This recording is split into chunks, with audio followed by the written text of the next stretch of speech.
좋아요. 다들 어떻게 지내셨어요? 잘들 지내셨어요? 날씨가 조금 추워졌어요. 봄이 오려다가 갔는지, 감기 걸리신 분들 한참 가던데. 좋아요. 수행들 좀 어떠셨어요? 요번 주에는 그 수행일지 쓰신 분들이 지난주보다 조금 저조해가지고, 아, 바쁘시구나. 오늘 잔소리 해야지. 막 이러고 왔어요. 일지를 쓰면, 나를 인식하는 데 도움이 돼요. 그래서 현존하는데 훨씬 더 많은 것들을 알아차릴 수 있는 근거를 만들 수 있을 것 같아요. 그래서 가능하면 어, 저 같은 경우는 클로바 노트에다가 이렇게 메모해요. 운전하면서 이렇게 녹음하라고 시켜가지고 받아쓰기 시키면서 그날 이렇게 명상했던 거 받아쓰기 시키고 나중에 보기도 하고, 여러분들도 시간 없으면 가능한 범위 내에서 조금 할 수 있는 만큼 해보시면 어떨까 이런 생각 해봤어요. 좋아요. 오늘 제가 여러분들하고 나누고 싶은 거는 어, 제일 중요한 거, 우리가 수행 왜 하는가? 여러분들 수행 왜 하는 거 그 명확히 좀 와닿는 게 있으신지 모르겠는데 한 번 더 짚고 갈게요.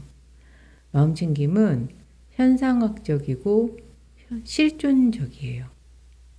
현상학적이고 실존적이고.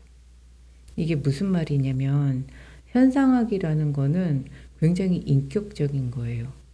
그러니까 이전까지는 사람이 빠졌어요. 사람이 빠지고 막 객관적이고 보편적이고, 그 얼마 전에 몇 년 전인가 왜 책 중에 그 통계 평균의 종말이라는 책이 있었죠. 그 책이 나왔을 때 정말 저는 반가웠어요. 사람이 빠지고 평균에다가 다 쓸어놓고, 그게 갖고 있는 패단이나 그 비인격적인 게 굉장히 크다고 저는 생각을 하기 때문에 음, 주체가 빠지면은 안 된다. 주체의 경험을 끝까지 들으려고 하지 않는 세상이 너무 오래됐구나. 이런 생각이 들었는데, 여러분이 살고 있는 세상은 이것처럼 현상학적이지 않아요. 예를 들어서 기질에 고려한 교육을 우리는 할 수가 없어요. 내 몸에 편한 옷을 예전에는 막 맞춰 입었죠. 근데 기성복이 나오면서 여러분 몸에 맞는 옷을 맞춰서 입는 것보다는 그냥 측정된 공장에서 나온 옷을 입었죠. 내 몸, 뭐, 대충 맞춰가지고. 그것처럼 우리가 살아가는 세상에서는 내가 경험하는 세상, 주관적 경험이나 나에게 맞는 거를 마주하기가 되게 힘든 세상이기도 해요. 그러다 보니까 나라는 대상이 어떤 거하고 어떤 의미를 부여하면서 관계 맺는지에 대해서 잘 인식하지 못하고 사시는 분들이 되게 많아요. 실존적이라는 것도 굉장히 매력적인 말이에요. 실존적이라는 얘기는 굉장히 정말 현실적인 말이기도 하고 매력적인 말이기도 해요. 이게 뭐냐면 세상은 불공평해, 부조리해, 그거 인정해. 근데 그럼에도 불구하고 나는 내 삶에 책임을 지고 주체로서 적극적으로 내 인생을 돌봐가면서 살 거야 라는 의지가 담겨 있는 게 실존 철학이기도 하고 실존주의이기도 해요. 이 두 가지가 함께 있는 것이 마음챙김 명상이에요. 매 순간 내가 경험하는 그 경험이 무엇인지를 인식하고 깨어 있어서 알아차리고, 그리고 내가 나를 적극적으로 돌보며 친절하게 인격적으로 판단하지 않고 평가하지 않고 직관적으로 있는 그대로 경험을 참여하며 의도 세워서 살아가겠다. 이게 마음챙김이에요. 그래서 현상학적이고 실존적인 방법으로 내가 사는 것이라고 할 수 있어요. 이거를 개념을 머리에 명확히 새기셔야 여러분들이 수행하실 때 아, 내 경험이 뭐지? 아, 내 경험은 어떤 거야? 난 어떻게 살 거야? 이게 가능하실 거예요. 그래서 개념을 명확히 새기시길 바래요. 그랬을 때 그렇게 내가 깨어서 살아갈 때 어떤 건 선택할지 내 상태에 어떤 선택이 나에게 도움이 되는지 그것이 나한테 어떤 의미인지 어떤 가치인지 그리고 이거에 대해서 아프더라도 책임을 어떻게 질 건지 그렇게 아프더라도 힘들더라도 고난이 되더라도 책임을 질 때 내가 만족스럽게 눈 감을 수 있겠죠. 후회하지 않고 그리고 어려움 마주할 수 있는 힘도 생길 거고 우리가 매일매일 살아가고 매 순간 살아가고 매 순간 끊임없이 외부하고 상호작용해요. 우리 내면에서도 끊임없이 내면 안에서도 우리 몸과 내면도 몸과 외부도 계속 모든 것이 상호작용해요. 근데 예를 들어서 몸이 아프고 체력이 소진되고 정신도 약해져요. 그러면 내가 막 쉽게 지치고 쉽게 지치면은 외부하고 관계 맺을 때 어떻게 돼요? 위축돼요. 위축된 상태에서 외부 어떤 일을 할 때 어떤 대상하고 또 접촉이 일어나죠. 누군가가 내가 위축되어 있을 때는 사소한 말을 해도 지적으로 듣거나 내가 실수한 거에 대한 민감성도 커지고 그렇게 내가 쫄아 있죠. 그럴 때 되게 과민하게 반응을 해요. 사소한 말에도. 체력이 좀 소진이 덜 되고 기운이 있을 때와는 달리 쉽게 위축이 된단 말이에요. 그렇게 민감할 때는 내가 외부가 불편하니까 피하게 돼요. 이게 장기화되면 성격이 돼요. 이렇게 누적이 되고 성격이 되고 그러면 업이 된다 그러죠. 업. 팔자. 근데 여태까지 사람들이 입에 딱 담고 사는 말이 아 성격 못 고쳐 안 바뀌어 안 바뀌어 음, 원래 그래 그냥 피해 아이 기쓰지 마 성격 못 고쳐 안 바뀌어 막 이런 얘기 많이 들었을 거예요. 근데 예전에는 심리학자들도 그랬어요. 대표적으로 프로이트 결정론적으로 사람 몇 살 때는 어떻게 되고 뭐 학문기에 막 그 보유하고 싶은 뭐 강박적인 성격도 생기고 막 아버지에 대해서 이제 뭐 아들이 거세 불안을 느끼고 뭐 이런 게 결정된다. 그래서 평생 간다. 뭐 이렇게 얘기를 했죠. 그런데 실존주의자들은 그렇게 얘기 안 해요. 불교 철학에서도 그렇게 얘기 안 해요. 사람은 죽을 때까지 변하고 성장한다. 제가 요즘은요, 그 중년들 상담하시는 분들이 급속히 늘었어요. 불과 몇 년 전하고 또 달라요. 꼰대 분들이죠. 그 연령대가. 꼰대 분들인데 그러지 않아요. 이제는 액티브 시니어 해가지고 자기 삶에 주체적으로 부부 상담도 하고 남편에 대해서 막 아내에 대해서 불만인 것들 남자들 같은 경우는 내가 좀 재적응하려면 변화해야겠다. 상담 참여하시는 분들 되게 많아졌어요. 그리고 바뀌어요. 실제로도. 성격이 바뀌기도 하고 성장하기도 해요. 재적응하는 거죠. 사는 환경이 대상이 바뀌니까. 그렇게 우리는 계속 변해요. 내가 좋은 걸 얻으면 사람은 변해요.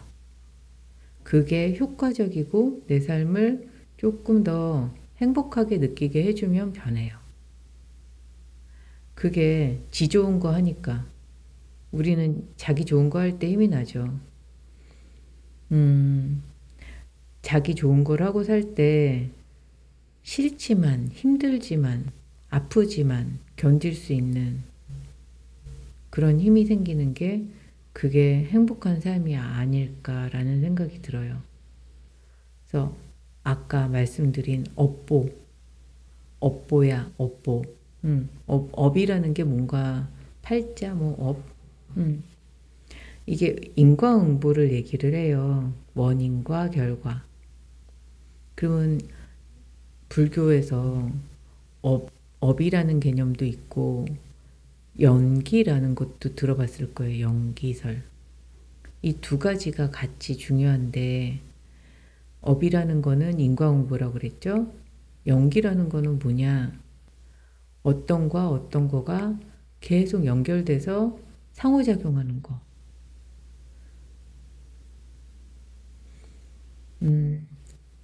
매 순간 우리가 숨쉬며 존재하고 살아있는 순간에는 모든 것과 상호작용이 일어나요. 여러분 몸 안에서도 막 뭘 마시면 마신 거에 따라서 뭔가 결과가 딴 게 계속 이어지는 현상이 일어나죠. 뭐 어디로 가고 이게 흡수가 되고 세포들끼리 상호작용이 일어나고 그러면서 내가 배부른 것도 느끼고 배부르면은 또 이게 타인한테 배부른 거가 부정적으로 미치는 사람도 있고 기분 좋아서 기분 좋게 하는 사람도 있고 또 일과 접촉할 때는 일에 졸리기도 하고 뭐 기분 좋아서 더 집중이 잘 되기도 하고 계속 연결이 일어나요. 계속 상호작용. 이렇게 이어져 있어요. 그래서 마음 챙김을 한다는 거는 이 모든 상호작용의 민감성을 향상시키고 그 순간에 주체가 되는 포착하는 힘도 늘어나고 이게 대화할 때, 일할 때 모든 관계에 여러분들이 내 삶을 주체적으로 살아갈 수 있는 거가 되죠.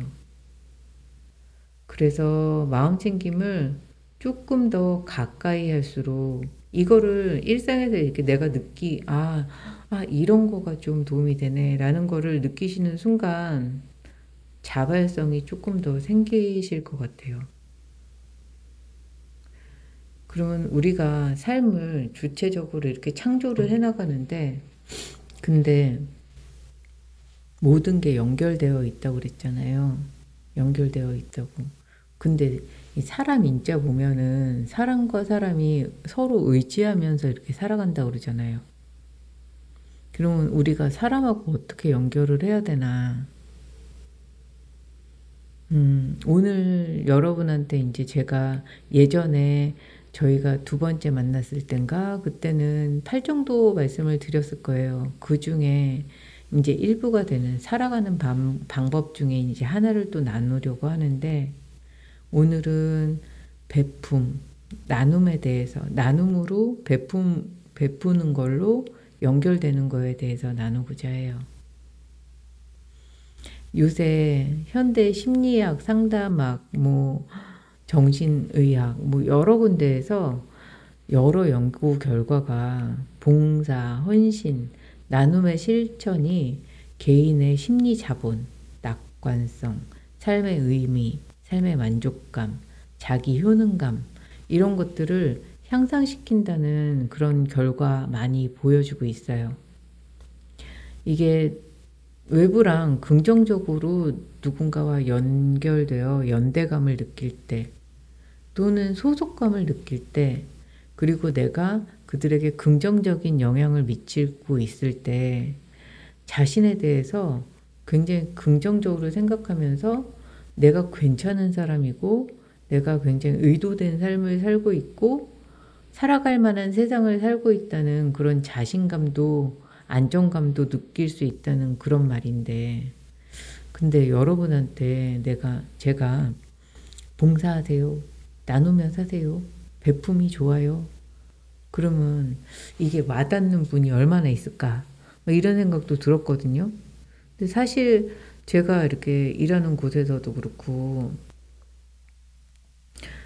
왜 2분 늦게 시작했어요, 선생님? 두 번째예요. 상담 선생님 바꿔주세요. 그런 경우도 있거든요. 음. 근데 저만 그런 게 아니라 새치기 하면 난리가 나죠. 뭐 나라도 그래요. 주차선 안 지키고 뭐 카메라 찍히면 또 차선 조금 이렇게 나가고 속도 게이지 조금 올라가서 80 정속도 80인데 84 하면 된다 그러면서 카메라가 딱 찍혀요. 벌금 내야 돼요. 그렇기 때문에 되게 민감해질 수밖에 없어요. 그러면서 사람들이 어 이렇게 정신 똑바로 차리고 살아가지 않으면은 진짜 쿠베가는 세상인데 내 목소리 내야 무시 안 당하고 부당하지 않지. 뭐 이렇게 사는 게 되게 많아져서 예전처럼 막 덤으로 조금 더 주고 막 봐주고 막 이렇게 좀 인간적이고 넉넉한 세상은 이미 아닌 것 같은 생각도 들어요.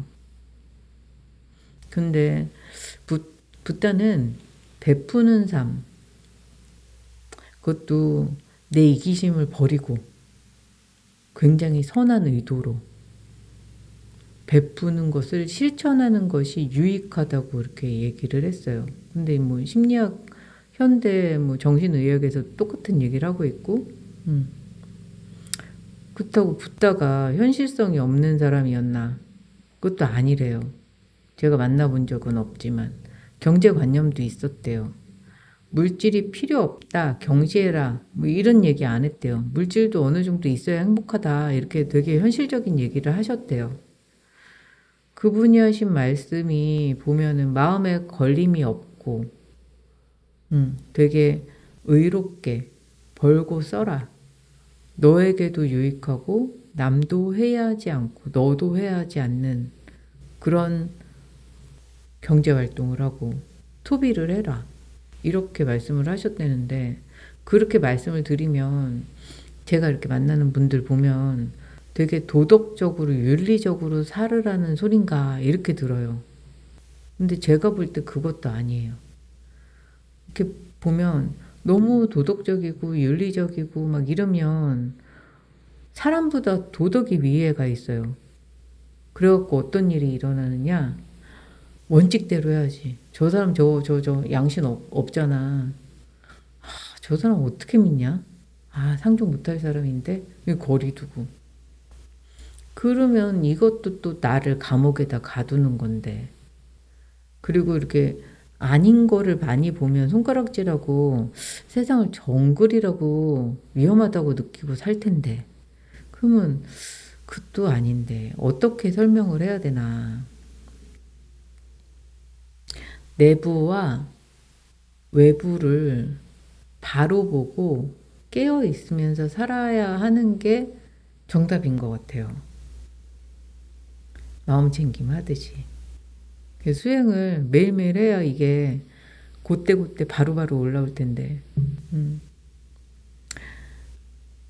매 순간 나의 의도도 알아차리고 너의 의도도 알아차리면서 순간순간 왔다 갔다를 하면서 그 순간 내가 물어볼 거는 물어보고 어떻게 마음 챙김할 때 내가 나를 판단하지 않고 평가하지 않고 궁금해할 때처럼 상대방하고 접촉할 때도 그렇게 하는 게 필요하다는 거죠. 그렇게 의도된 반응으로 나를 지켜가면서 세상에 내어줄 수 있는 공간이 내 안에 있을 때 내어주기도 하고 조금 더 베풀 수 있을 때 조금 더 베풀기도 하고 선한 의도로 연결되라는 거예요.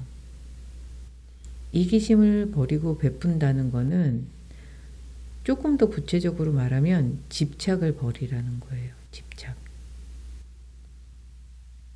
내가 마음을 들여다봤을 때 욕심이 나고 질투가 나고 시기가 나오고 뭔가 내가 위로 가고 싶고 뭔가 더 우월하고 싶고 더 잘난 사람이고 싶고 막 이렇게 집착이 어느 정도 있는지 알아차리면서 그러면서 이거를 의도가 어떤 것인지 정확하게 명확하게 알고 베풀라는 거예요. 굉장히 경쟁적인 사람들은 오히려 아부 못해요. 굉장히 성과적인 사람은 아부하는 게 되게 낯간지럽다 그러고 손가락질 당할까 봐. 근데 그런 사람일수록 굉장히 성취지향적인 경우가 되게 많아요. 근데 내적 갈등이 해결되지 않은 상태. 뭔가 열심히 뭔가를 내가 이거에 대해서 알고 싶고 잘하는 사람이고 싶고 되게 이거랑 관계를 깊이 맺고 싶고 막 이런 마음이 아니라 잘하고 싶은데 그냥 잘하고 싶은 거예요. 그냥 꼭대기가 좋은 거예요. 그런 경우에는 막 친절한 말, 막 이렇게 좀 더 친밀하게 다가가가지고 도움을 요청하는 말, 이런 말을 아부하는 그 가식적인 립 서비스라서 양심에 걸린다 막 이런 생각이 들어서 더 그런 행동을 하기 어려운 분들도 있어요. 그래서 일하고 관계 맺는 거, 사람하고 관계 맺는 거, 그 안에 들어있는 내면을 잘 들여다보고 투명하게 잘 들여다보는 게 되게 나한테 도움이 돼요. 그렇게 내가 집착을 버리고 외부와 어떤 대상과 일이라는 대상이라든지 아니면은 사람이라는 대상이라든지 그렇게 연결되려고 할 때 나는 나눌 수 있는 자가 돼요. 그리고 나누고 사는 사람이 되고 많이 풍성히 나누는 사람이 돼요. 그렇게 됐을 때 내가 존재감이 굉장히 바뀌어요. 나눈다는 거, 베푼다는 거가 물질만 있는 게 아니에요. 아까 아부로 얘기했던 거, 이런 것도 아부가 아닌 친절함의 베품이 될 수 있어요. 잭 콘필드라는 그런 명상가이기도 하고 심리학자, 임상심리학자이기도 하신 분이 24시간 동안 내내 베푸는 실천을 했다 그래요. 여러분들 가능해요? 저는 이거 되게 소진될 것 같은데 이 생각부터 들었어요. 근데 이 수행을 베푸는 것도 이제 수행인데 그거를 하는 이유가 있어요. 그냥 막 헌신하고 봉사하는 뭐 이런 거보다 그렇게 했을 때 내 안에서 어떤 일이 일어나는지 그걸 관찰하는 수행이 될 수 있다라는 거죠. 이걸 수행을 하지 않더라도 가정주부, 주부이신 분들, 결혼하신 분들은 이게 어떤 건지 뭐 결혼 안 했더라도 엄마를 봐도 그 엄마를 명절날 엄마 며칠 동안 예전에는 며칠 동안 일했죠. 그때 이제 자녀로서 엄마를 이렇게 봤을 때를 떠올려 보면 아 가족인데 쉽지 않은데 아실 거예요. 경험이 대리 경험이라도 다 있을 텐데 이기심도 올라오고 원망감도 올라오고 되게 지겨움 막 여러 가지 애들 키울 때도 마찬가지죠. 탓하는 마음 막 이게 막 분주하게 막 그랬다가 다독이는 마음 이게 굉장히 많이 올라오는데 내가 어떻게 존재하고 있는지 내면에서 뭐가 일어나고 어떤 거에 집착하고 있고 어떤 상황이 됐을 때 어떤 상대에게 어떻게 왜곡하고 어떤 행동으로 이어지는지 누르고 있는지 그런 나를 만나고 아 이런 나를 어떻게 돌봐줘야 되는지 언제 멈춰야 되는지 이렇게 나눈다는 거, 베푼다는 거에서 내가 임무가 아닌, 역할이 아닌 진심으로 다가갈 수 있을 때는 어느 정도 수준의 나에게 공간이 있을 때인지 이거를 만나실 수 있을 거예요. 이렇게 베푼다는 게 물질만도 아니고 행위만도 아니고 감사의 표현이라든지 미소라든지 지지해주는 말이라든지 응원해주는 말이라든지 공간에서 함께 들어주는 거라든지 변화를 읽어주는 거라든지 이렇게 나가는 것도 있지만 외부에서 이렇게 오는 거를 받는 것도 베푸는 거예요. 누군가는 막 너무 빚지는 게 싫어가지고 하나 받으면 하나 막 돌려줘야 될 것 같고 부담스러운 경우도 있을 거예요. 근데 이 받는 거 있잖아요. 누군가 주는데 되게 감사히 받는 거. 그리고 친절한 말로 반응해 주는 거. 이것도 베푸는 거라고 해요. 그래서 베푸는 거는 어떤 형태로든 내가 되게 잘 본딩을 갖고 연결되겠다는 거. 정말 애착 대상을 세상에 되게 많이 만들 수 있는 거. 그럴 때 우리는 안정감을 느끼고 심리적으로 보상도 받고 또다시 베푸는 것도 가능해지고 이게 헌신만 있을 때는 우리가 메말라가고 고립돼요. 헌신만 있는 경우는 주고받는 게 아니라 나 혼자 열심히 해서 열심히 주는 거예요.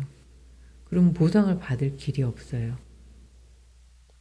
그래서 여러분들이 어떤 형태로든